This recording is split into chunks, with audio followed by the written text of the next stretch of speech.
what is it, the Doge meme, where it's like crying Doge that stagnates, like owie my hand, and then the Chad Doge is Gracefield, like don't touch my disciple.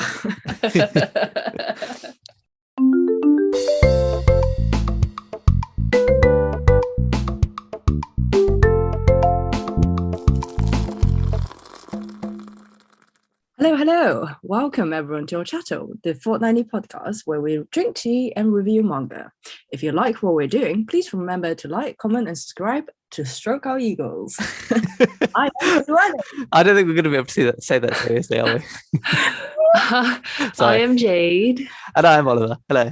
So every 2 weeks, we pick a manga that one of us has recommended, and we read up to a certain chapter and discuss the manga with a mega ton of spoilers.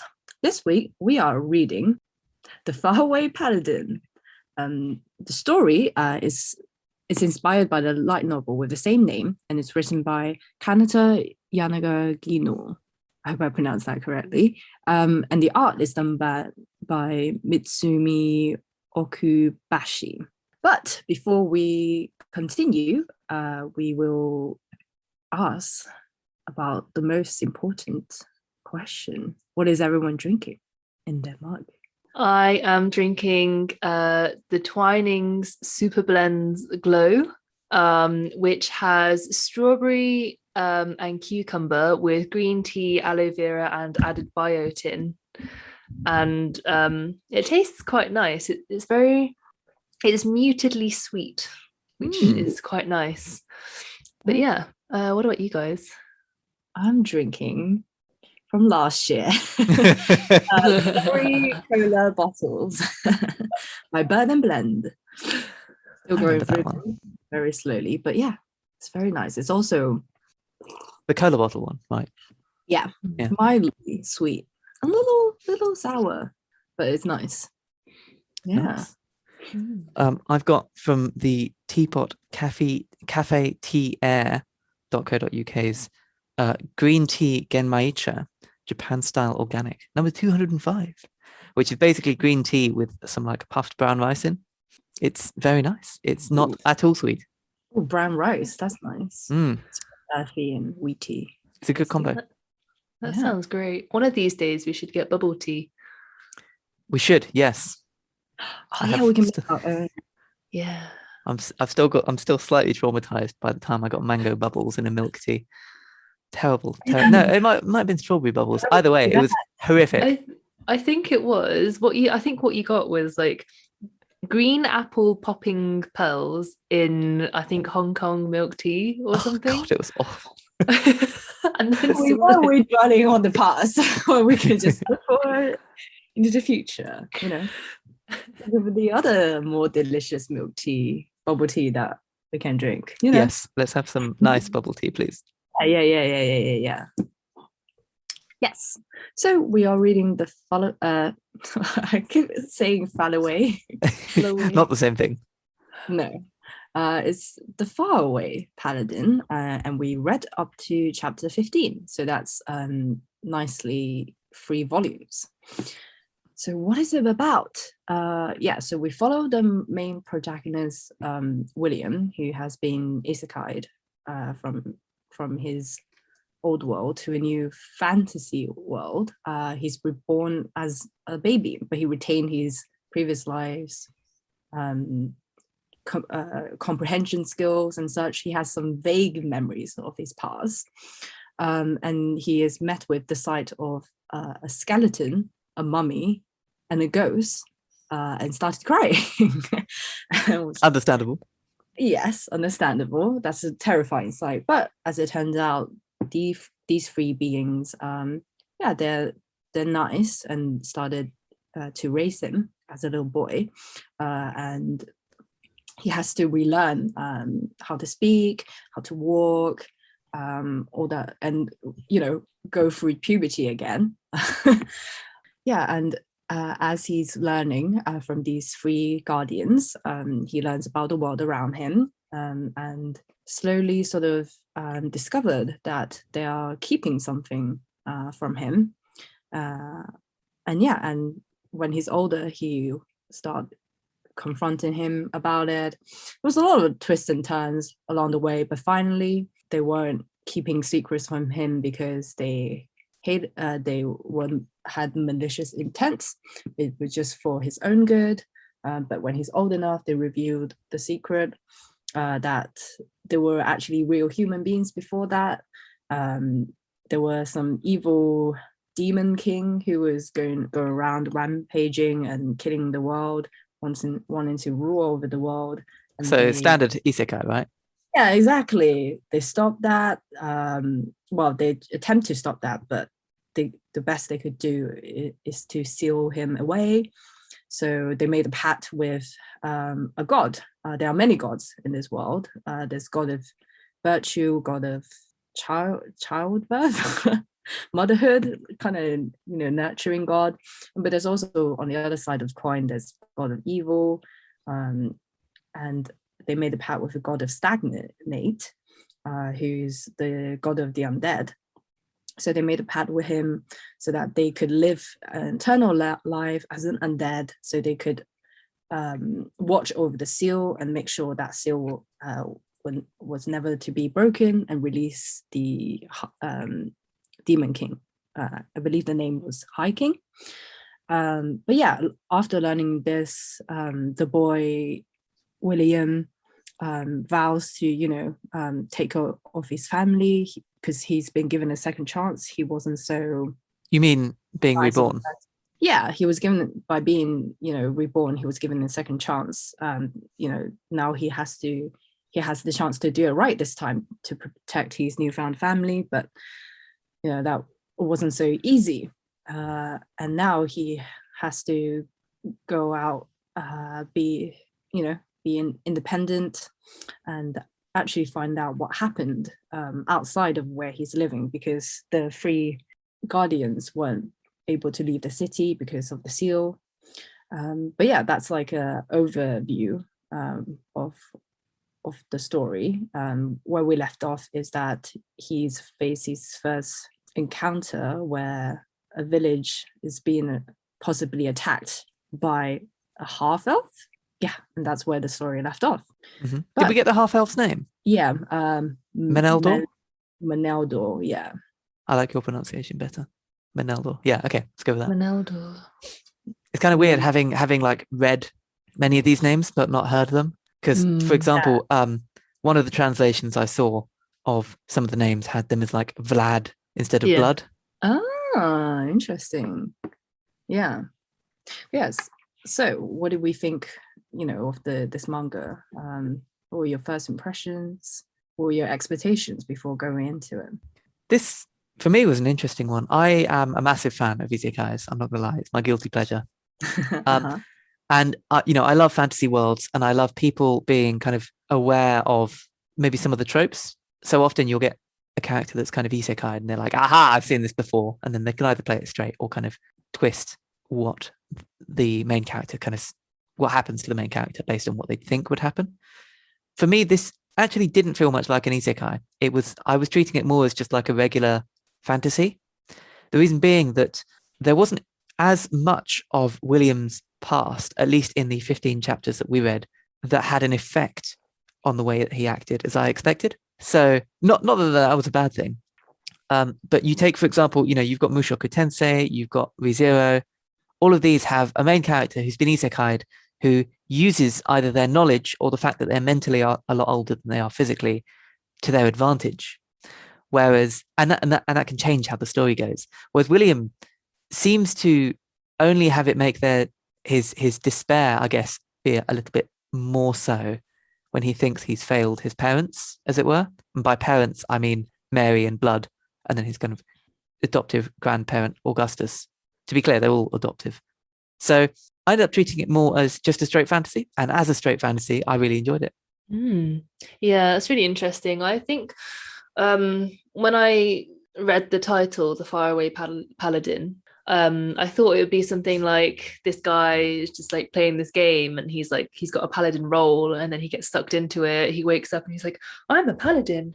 But no, that didn't really happen. So I was very surprised. But like, I was willing to sort of like read on and like see how it evolved. I think to me this is more like To Your Eternity more than anything else. Ooh. It just gave me, I think it's like the sort of, I think it was something to do with the fact that Will was brought up in a very much like empty town, and it was like there's only like a few people, but then where we stopped was the point where he starts to like meet other people. From that point on, potentially he might make friends, have more party members and stuff like that. And that, I think that's why I thought it was a bit similar to your Eternity, where the main character in that sort of picks people up along the way, but they also start off very like with very few people at the start of that series. So I think I think I saw a little bit of a comparison in that.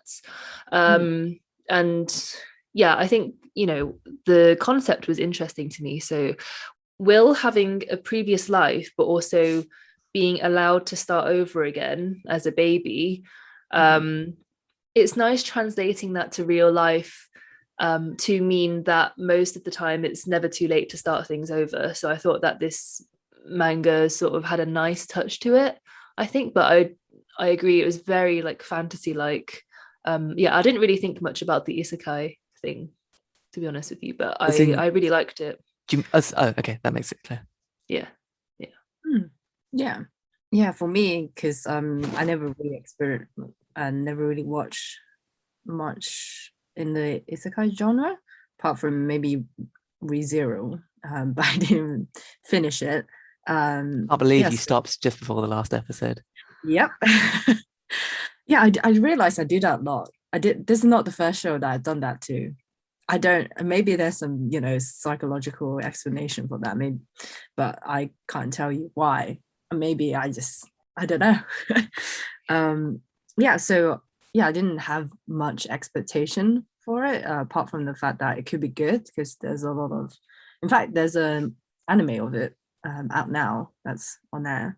I heard a lot of praises, so I thought I would give this a try. And I don't think we've read anything like that on our podcast, isekai genre, I mean. So I thought I like the mystery aspects of it. What is this world? Why are these three, the way they are?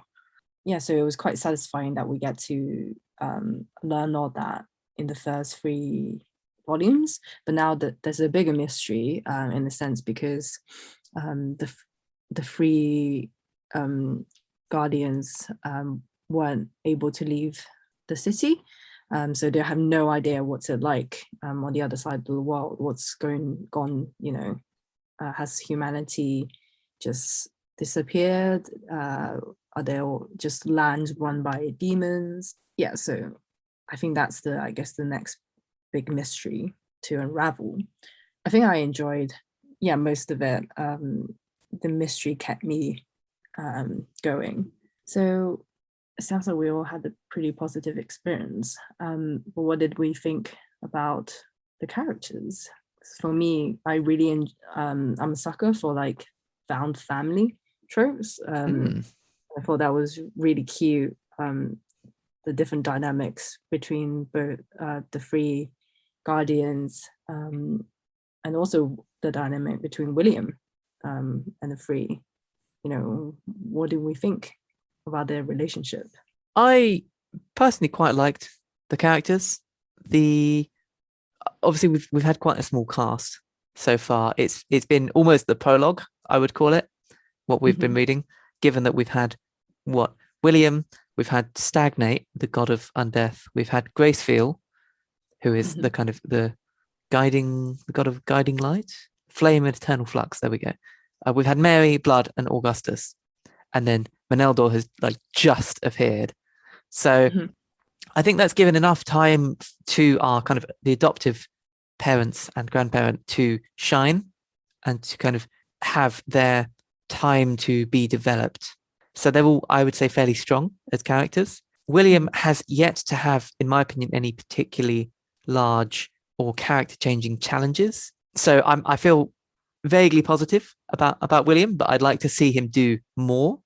I'd like to see him have more happen to him and the way that he reacts to that and become kind of a real character in his own right, rather than somebody that kind of does what is expected, as it were.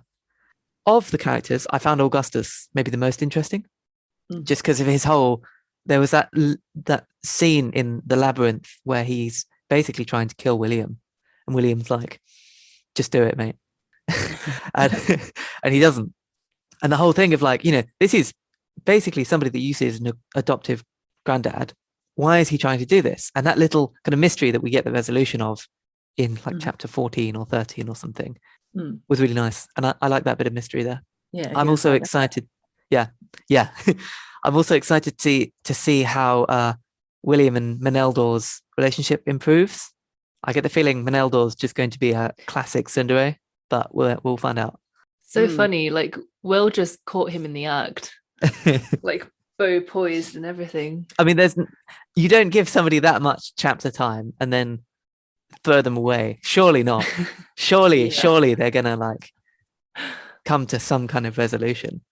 Maybe they're going to be arch nemesis. They could be arch nemesis. They could be best friends. Who knows at this point? But I reckon that they're going to be like, "Oh, sorry, it was all a misunderstanding," or something, and then they'll like become. I don't know. I totally see them traveling together. Yeah, I can see that as well. I would want to I think maybe know why Meneldor wants to travel with Will as well. I hope maybe he doesn't. They go into that. And Will's just like, "You're coming with me. I will pay you with bread." What did you think of the characters? Were there any that really stood out to you? Was Stagnate as scary as he was drawn? He looks like a I thought the same actually.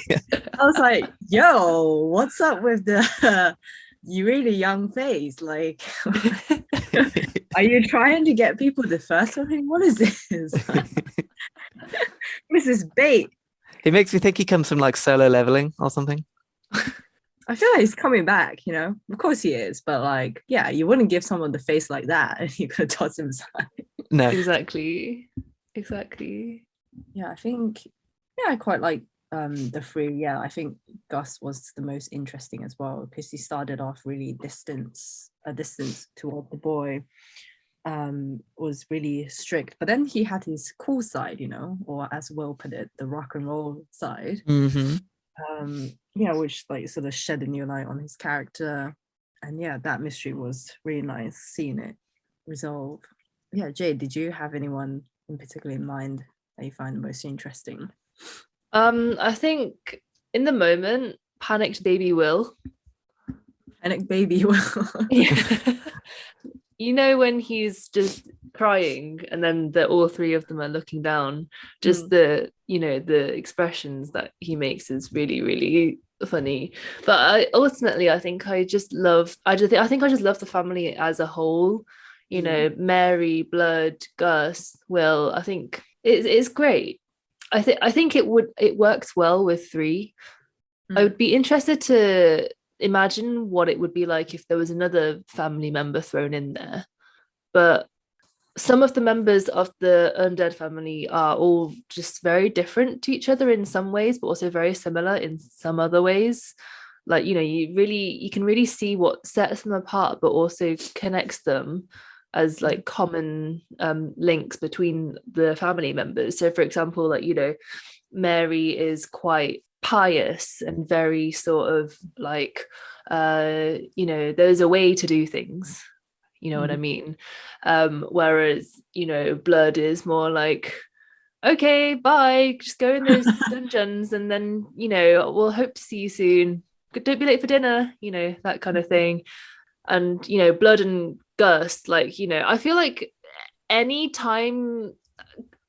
got tricked basically with the first time that Stagnate was going to take the family away from Will, because then Gus was like, no you don't, and then they come back, but they had already said their goodbyes then, and I was like, okay, it's time for me to get emotionally wrecked.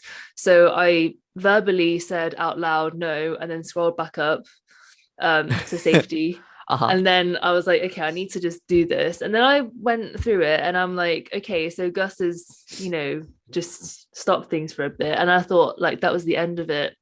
But no, they were gone for a second time. So I was like, okay, what sort of trickery is this? But also, I feel like anytime people are saying a temporary goodbye to Will, it goes along the lines of, all right, see you around then, don't die. Sorry, just to add to that, because I feel like, because they lived, a long life, and they're like, there's nothing, they have no qualms of like leaving the world. So they're quite casual about their goodbyes. They just want Will to live a good life. So they're like, well, bye. Yeah. Yeah. I actually really want Will to meet the Dungeon Meshi group. Aww. There's a lot of characters I'd like to see him meet, but I think that's a section later on this podcast. Yes. Yes, indeed. Speaking of the characters, and we were talking about Stagnate's design, who I thought was kind of looked quite different to some of the other characters. You were saying about the kind of shoujo face, but the way that he's drawn is also kind of, it looks quite different anyway. It's not like a complete art style change, but it's definitely a bit more, I don't want to say edgy, but I'm going to say edgy than the rest of them. Yeah. Whereas, for example, you have Blood, who's literally a skeleton, like a skeleton warrior, berserker, something, who has a much more, on paper, kind of edgy design, but actually looks a lot less so. I really liked a lot of their designs, especially when you get to see the kind of human forms of Blood, Marion, Gus, and then seeing how that kind of translated into what they look like as the undead. Did any of the designs particularly stand out to any of you? Or who was your favorite design? Yeah, I think they all looked quite interesting. And why was Mary being scary the best design? The whole thing with the pitch black eyes when she's just like, you won't be evil, right? I kind of like that. Yeah, because it also like draw her with like little skin crackling, but it kind of explains why she was sort of hiding there, because she didn't want to scare William. But do you think? Yeah, I think she always had that on, right? It wasn't just like a thing not to scare. Do you mean the mask? Yeah. Yeah. Well, that's because she's got no eyes, right? And it's kind of, I think you hit the nail on the head. It looks maybe a little scary otherwise. Although she did very, very much remind me of the Firekeeper from Dark Souls 3 in particular, who has just dead ass the same design. But what about, because technically Blood has no eyes either. That's true, but he's also got no skin or muscles. Yeah, so but you always think like the three of them just living together for centuries, they're used to each other. It's like, it's okay, you don't have to hide your eyes. I thought she looked pretty cool without the mask as well. I did too, actually. Yeah, she could be more accepting of herself. I thought it was a bit of symbolism, like, so you know how she sort of like wronged her god. So it was kind of like she had temporarily like lost her way, so like she had like a thing covering where her eyes would have been to sort of symbolize like, I've lost my way, but I'm pleading for forgiveness, that kind of thing. I think that was how I interpreted it. I like that. And then of course it's only when she kind of gets that redemption in a sense a little later, when I don't remember exactly what it was, but I like to think her goddess was like just kind of winks and gives her a thumbs up. But that was when basically don't cheapen the emotional moment. Yeah. I got teary-eyed at that part. I was like, oh, she could never forgive herself. Yeah, but that was of course when the mask came off, wasn't it, on one of her eyes? Yeah, I think it got burnt away or something. I don't know. I actually laughed out loud at that moment, because for some reason Mary's goddess looks like she just like slapped Snagnate's hand away. like like and you hear this, and then you hear the slap like reverberating throughout the room. Didn't that what is it, the Doge meme, where it's like crying Doge that stagnates, like owie my hand, and then the Chad Doge is Gracefield, like don't touch my disciple. It's interesting that you mentioned Blood's anatomy, because I love that when Blood's chin drops, it really drops to the floor. Does. Yeah, makes you really think about your jaw just being held together within a flesh bag. Why do you have to phrase it like that, Jay? Yeah. I liked his move where he gets the sword caught in his ribs, especially the fact that he was like, I'm going to use this while I'm still alive as well. Yeah, like, that was a proper berserker move. What? That's crazy. I guess he gets healed up pretty quickly. I forget, it's like the fantasy thing, You just heal up, no problem. Still, what a strategy. I really liked the outfits in this. I thought that the intricate outfit details reminded me of Witch Hat Atelier. And, at the very beginning of the series, I loved how, when they were introducing the gods of this world, I loved how ethereal they looked with, the airborne hair and the cape-like outfit ruffling in the wind. I really liked that. And, I thought, great facial expressions as well, really trying to convey, like... Yeah, panicked baby Will. Yeah, poor baby Will crying. Yeah, I liked the art in this. I think it was very true to the adventure, I'd say. It was definitely a good style for the story that they're trying to tell. It was pretty, but not overwhelmingly so. Okay, same for detail, and was also worked well in those light moments. Yeah, I know we were talking about the gods. Which god do you think you would align yourself with? I mean, just a reminder, there's the god of Volt, the god of justice and lightning. Earth Mother, Mater, so god of childcare and the blessing of the soil. Oh right, so Mary's god was Mater, not Gracefield. Yeah, Gracefield is William's god. Yes. So Blaze, the god of fire and technology. Whirl, god of wind and social interaction. Rhea Sylvia, god of water and greenery. Light, god of knowledge and creator of the written word. And of course, Gracefield, the god with dominion over eternal flux and the samsara, the cycle of reincarnation. And of course, there's like god of stagnate. We want to be edgy. And the other evil gods that I can't find names of. I've got the names of them. There's one called, this is off the wiki, Illtreat, the god of war. And, I'm going to struggle to pronounce this, Dirigma, the god of dimensions, who looks very spooky. Ooh. For me, at least, I'd probably go with, I reckon, Inlight. I could totally see myself just burying myself in a library and being like, I'm going to learn everything and dedicate myself to you, Inlight. Is that your vow? Well, one could say I would become enlightened. Yes, of course. They're all kind of puns in, and I've noticed this with the language, with the spells that they cast too. They're all like pseudo Latin, like Volt for lightning. Mater is another way of saying mother. Blaze being fire. I mean, Whirl. I don't quite get Rhea Sylvia being water and greenery. Inlight makes sense. Stagnate especially makes sense. Not sure about the doesn't make sense to me. Maybe I don't know enough Latin. But who would your gods be? I like the god of water and greenery. Rhea Sylvia. Yeah, back to nature, back to earth. Would you have a vow accompanying that? I vow to look after the earth. That's good. Decent. That's nice. Yeah, I think I'd go for Whirl. Ooh. The wind one. Why? And the social interaction. Yes, exactly, because I don't have a hairdryer, and I think the wind would, when I get out of the shower, be convenient, no? I don't think I can top this. Oh my god. Yeah, to be fair, I want to just bend water and grow trees and leaves, that would be cool. Perfect.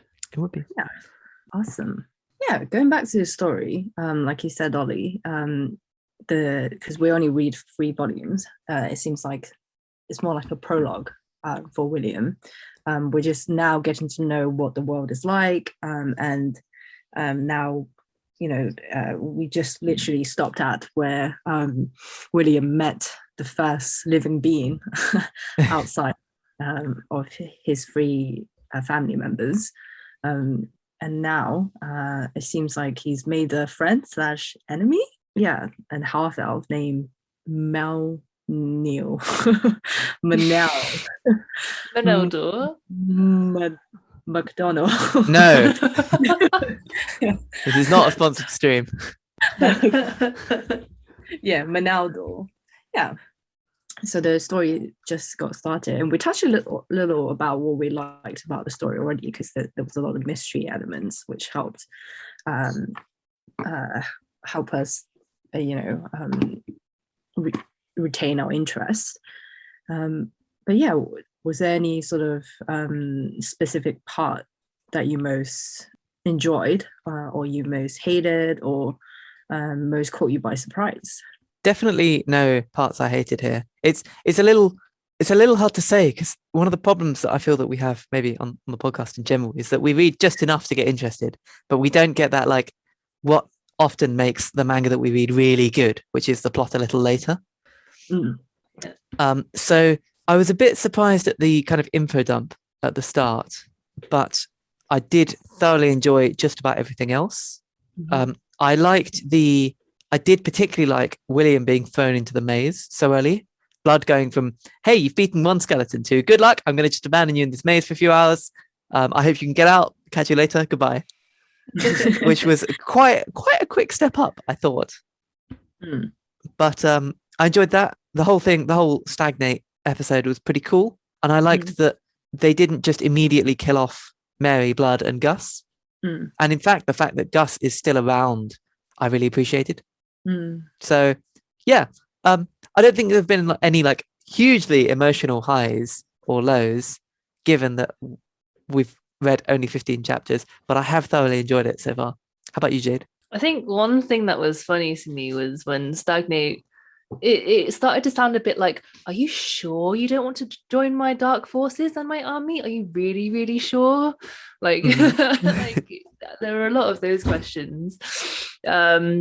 Yeah, I feel like, there weren't any particular moments that I hated, but I think I really liked the family moments when they're just together as a family, like the undead and Will.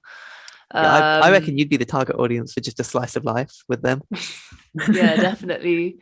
I think the one bit that kind of I didn't know how to feel about was when Will walked in on Mary. Oh, not changing, but like the one where she is like burning. Oh, doing the benediction. Oh, okay. Yeah, not the other one where he had a wet dream after. That. Okay. No, it's the one. Yeah, her benediction.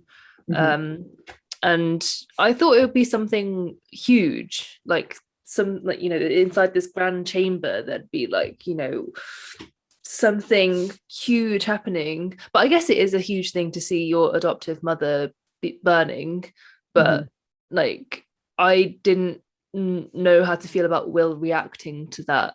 Oh, when he like ran over and tried to put out the fire and stuff and burnt his hands. That was a little bit of an odd. Let me start that again.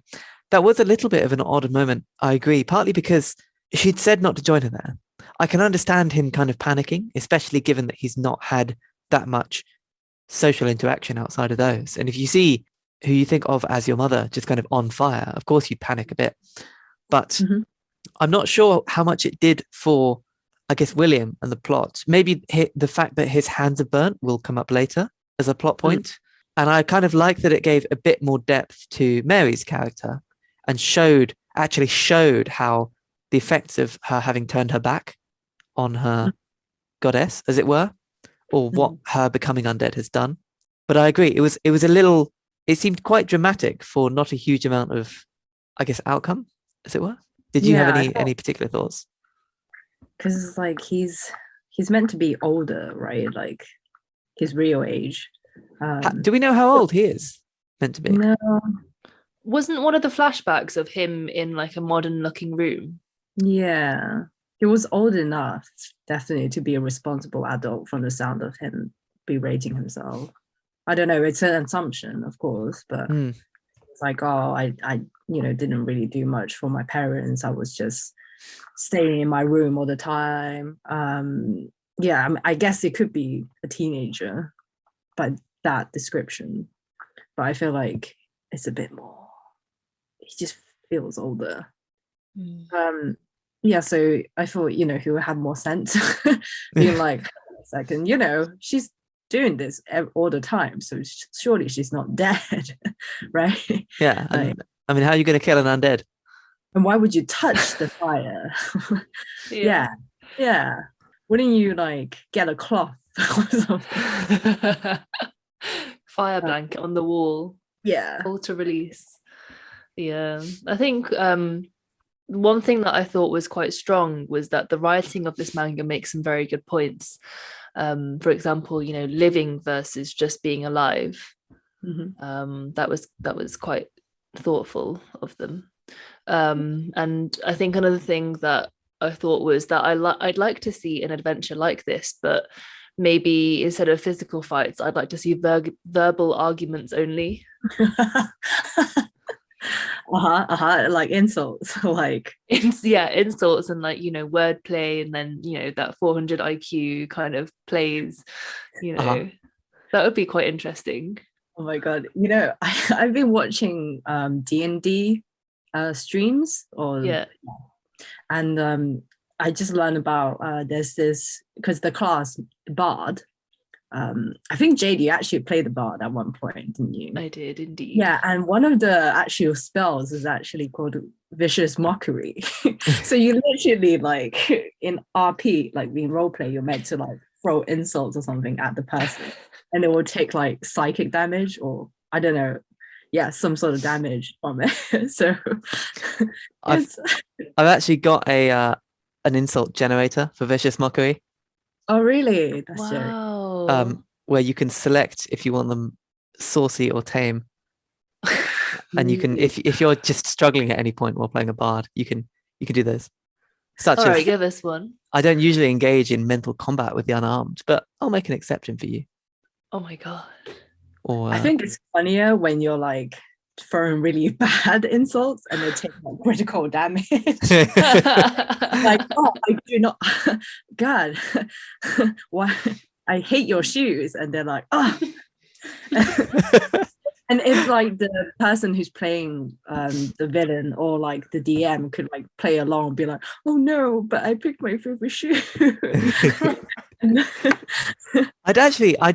You bring this up, but I would quite like to see William because he's a paladin, right? And he's basically sworn an oath to Gracefield to kind of be her hand, and to be her presence. And that means he's going to have to talk his way through, in my opinion, a lot of things, because you can't just fight everything. And his way of expressing what is good and his faith, I think, will be really interesting when you compare it to others, because you have a lot of problems that are like kind of black or white on paper, but then when you actually come up to them are not. So for example, you have somebody robbing from somebody, but they were robbing because they were starving, or to support their children or whatever. And as a paladin, especially as one that has sworn an oath that is so strong, how do you handle that? And I'd really like to see William using not just his kind of, because clearly he's strong. Yeah, he hasn't had any like really, really proper tests, I would say, yet, but clearly he's strong. I'd like to see him use his words more to solve these issues, and maybe I think grow as a result of that. Because as I was saying about the isekai thing earlier, right, where so far it's really been is kind of, I want to do better in this life, so that's fine. And if that's the extent of the isekai, that's fine. And then it kind of becomes a story more about, it becomes a fantasy story, really.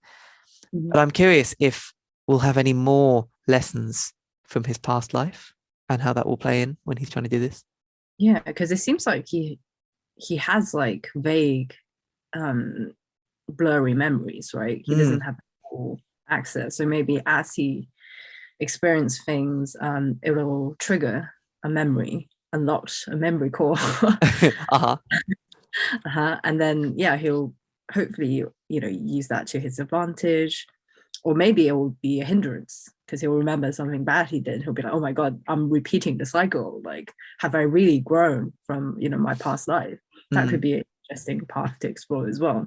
Maybe it would have been even more interesting to see some of William's past life, or to see William grow as a character from, because a lot of these isekai have basically a low life as kind of the person that's isekai, somebody that is just not contributing to society at all. And part of what makes as an isekai it's so interesting is that rapid character growth, given that they've had a second chance. You look at any of these, you could look at like Mushoku Tensei, you look at ReZero, maybe an exception for Overlord, but they also weren't a neat. And that character growth is the most interesting part. William, however, seems to have had that in the first like 2 chapters or something, where they're like, I'm going to do better, which was quite refreshing. But also, where do you go from there? Where would you like to see him go? Yeah, I think all the sort of different scenarios that we mentioned, they all would be quite cool paths to see, take. Or maybe there will be a twist. It's like, oh, this is all a dream. Like, or he breaks his oath. Yeah. Could be quite interesting. And whether he would actually, like if it's all a dream, like scenario, kind of like quite tropey, where like he would take all the lessons he's learned from this fantasy land back in his real life. Please don't do this to me. We haven't seen that trope in a while. Where did we last see it? I don't know. Not in this podcast, but like in general in media, right? Like I feel like that's like a lot of the feel-good movie tropes. You've got to be really careful, because you're basically then throwing away the whole world except for one character, right? Unless, of course, you. I don't know if this happens or not in Sword Art Online.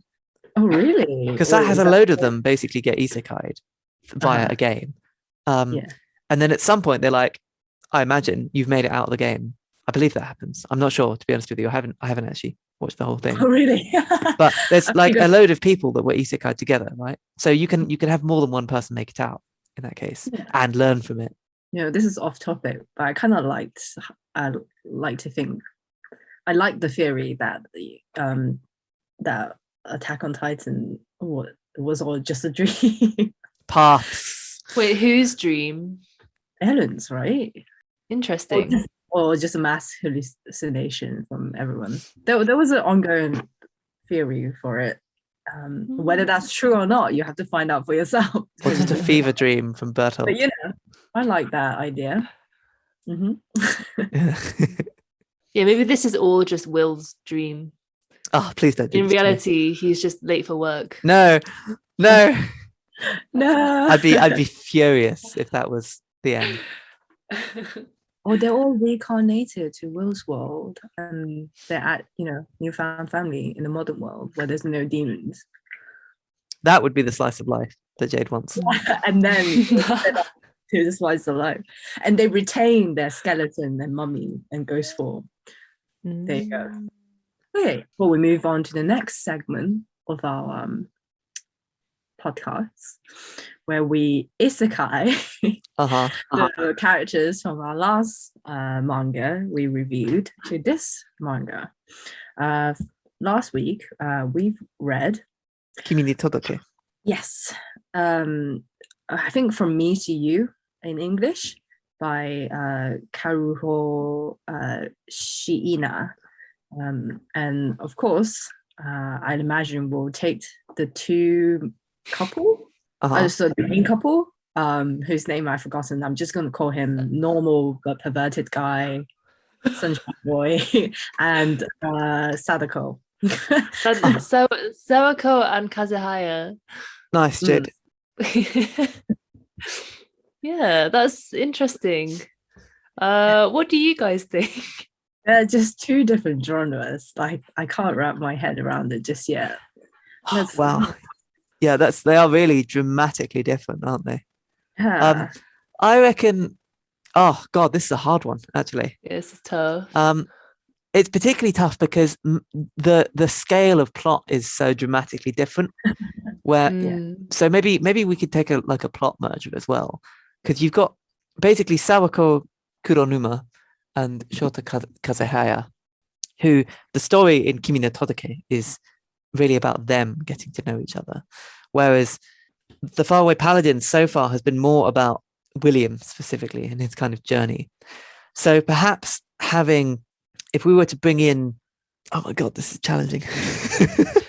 What if? Mm-hmm. No, you go first. I was gonna say, what if Kazuhaya and Sawako were like they went on a school vacation trip and they came across this town where William and his family are living, and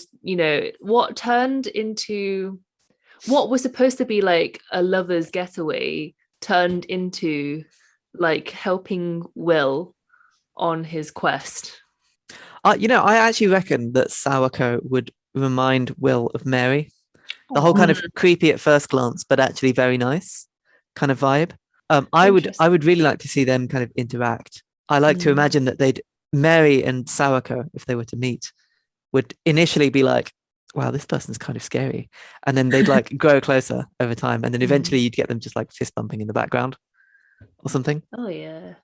Similarly, I could see Blood and Kazuhaya maybe getting along quite well, where Blood's like maybe a little too much for Kazuhaya, but he tries to kind of be normal, as it were, and deal with it, whereas Blood's just oblivious. Interacting with William, I see being a little more challenging, partly because we've not yet had a huge amount of development from any of the three. And so where Sawako is kind of scary but very nice, Kazuhaya is nice. That's kind of his thing. And then William is still, in my opinion, a bit of a blank slate. So I think it's more interesting to bring the side characters together. Do you reckon Stagnate would be scared of Sawako?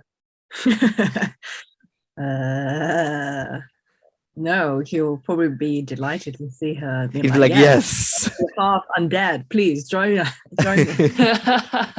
We're recruiting. Want to send in a CV? Yeah. Could you see maybe William just immediately trying to smite Sawako?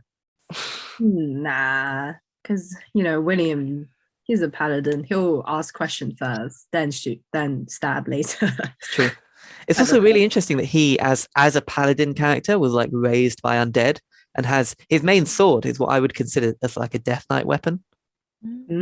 He's very un-paladin-y in some aspects. So what is a paladin? I would see a paladin as a holy warrior, essentially. What kind of fighting tools would a paladin use? Are we talking based on... Because traditionally, you'd have religious warriors or zealots would not be meant to draw blood, right? So rather than having bladed weapons, they'd have like hammers and maces. Of course, that changes a bit, which is why, especially, I found it kind of weird that William has a spear and a sword as his two weapons, because I think paladin and I think hammer, but maybe not in this case. Would you see them as something else? I thought they'd be more mage-like. Well, I mean, William's very mage-like. Yeah. I'd see that as a cleric. Kind of Mary's whole thing is what I would describe as like a cleric, basically. In fact, was she not a cleric in the party? Yeah, probably. With blood. Because she heals. Yeah. Yeah. And then if you put her in armor and gave her a hammer, she'd be a paladin, basically. But again, this is based off D&D, so. Yeah, I was thinking maybe I could see. Yeah, I don't know why. Maybe like William might be thankful to find friends of his age, so maybe he'll befriend, in some capacity, Sawako, and Sunshine Boy. Kazuhaya. Yeah. I guess they could be sort of apprentices as well of like let's say a mage. I don't know why I can see Sawako in like a mage's outfit. I think she'd look really cute with like a wizard hat, a witch's hat, and just like because I think her and William's goals kind of align in the sense that I want to be good and be kind to beings around them. So I guess they could bond on that. I can see them sort of like Sawako still trying to like help people, but fumbling a bit, and maybe not good with violence, and then Will can step in and help. And then what's his name, Kishiwa? Sunshine Boy. Kazuhaya would see him as a little bit of threat. He's like, oh, these two are like being too close to each other, like and maybe and he I don't know what class he would be. Maybe fighter. He'd be a level 5 human fighter with all of the basic attributes. Sure, he'll be maybe a high charisma. Maybe he'll try to one up Will, but Will just doesn't see it that way. He just sees it as a challenge, and they'll bond because they both want to be better warriors. And maybe they'll form a party themselves, and maybe with Sundere, McDonald, Menaldo. Come on, Sir. There'll be a cute party, fight of evil. If we're talking isekais, I'd actually more like to see take in somebody that's kind of evil into this world. So take in, for example, Ainz, who is the Overlord in Overlord, who I don't think we've read it, have we? We haven't read it. No, but he's basically quite close to evil. In fact, one could probably say he is evil, and he's a lich, like a high level lich. So I think the whole thing of him being an undead and William having grown up around undead, also being quite strong, as in he's like literally the Overlord. But then also maybe not having that moral compass. And so William, while less powerful, has a much better moral compass and has to kind of guide Ainz, when Ainz is also the one that can kind of protect to some extent William. I don't know. I think that would be an interesting isekai, but not the one for today. I thought you were going to say let's isekai that evil teacher from Scum's Wish into Far Away Paladin. She was pretty evil. Oh my god. Yeah, I think she'll be terrified. Because I don't think that's the kind of she's not that. She's evil because she wants attention and drama. Yeah, it's really hard, I think, isekaiing people from a drama or like a romance into a much more action-focused world, because where in stuff like, Kimi ni Todoke, Kaguya-sama, etc., the interesting part is those interactions between people and the way that kind of changes how they view each other. Whereas in things like the Far Away Paladin, or what else have we read? Witch Hat Atelier or Berserk. It's more the actions that they take and then how they grow as a group, rather than specifically the interactions between them. I think there's like some in-between types, like for example Yotsuba. I can totally see her making this a comedy if she were to come in. Yeah. She and Blood will get along. Oh yeah, they'd get along fantastically. Yeah, and Yatsuba might get curious and try to like put her hand between his rib, and then Blood would like move so that her hand is like stuck there, and then she'll like freak out like like my arm. That'd be really cool. Yes. Any final thoughts about the manga? Would you keep reading? Would you recommend it? Who would you recommend it to? I think I'd want to read on a little bit more to find out what happens with Menaldor and that whole. There's like those two people just walking through the forest. I'd want to find out what happens then. I'd be interested to, because I sort of know what's going to happen. Okay, I don't know what's going to happen, but like I can sort of see what might happen. Like, I think that Will might just assemble this group, and then they all have their powers and stuff and abilities, and then they're gonna go off and fight Stagnate, and then just I mean, they had a whole thing on like the balancing good and evil, like whenever good is created, evil is there or something, right? So I wonder how they're gonna take that balance into account. I also think that I think we're at the very beginning of Will's baby stage still. So we've had Will as a physical baby, but emotionally I think Will is a baby, and we've read up to the point where we're about to see Will go into his toddler years, because I think that in all his years in the town, I feel like living with the same people for like 15 or 18 or so years is not gonna push him to mature in this, if that makes sense. Like he needs outside influences. So I think I think part of the why we see this, although he might remember stuff from his past life, it's like he's still on the start, because I guess he's just been thrown into this whole shebang of everything else.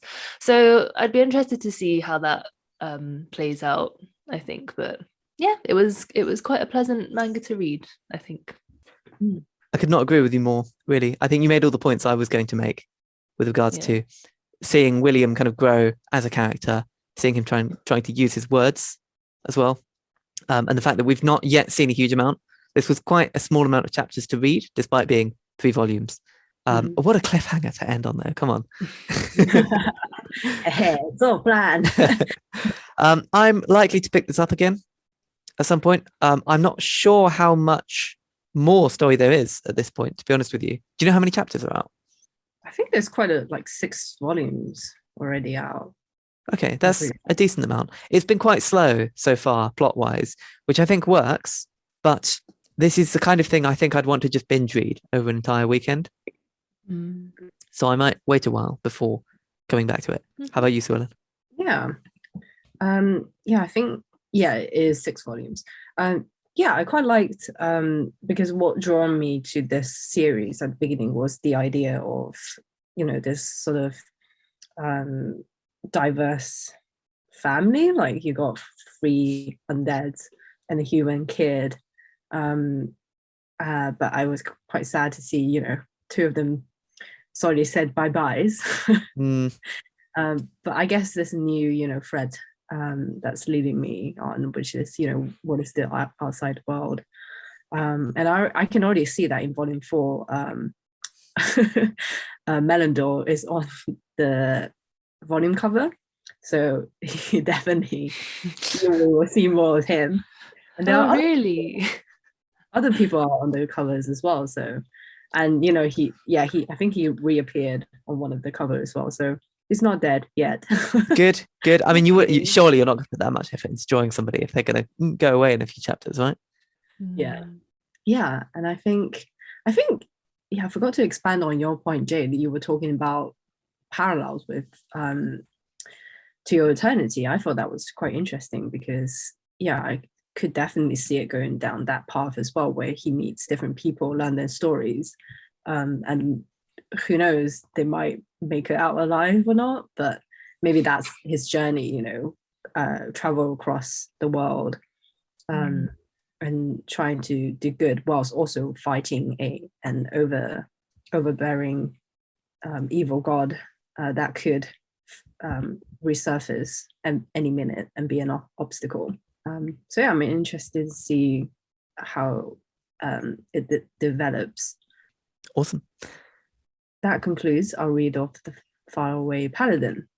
And next week, what do we have, Ollie? Aha! We do indeed have a return to Kaguya-sama, Love is War.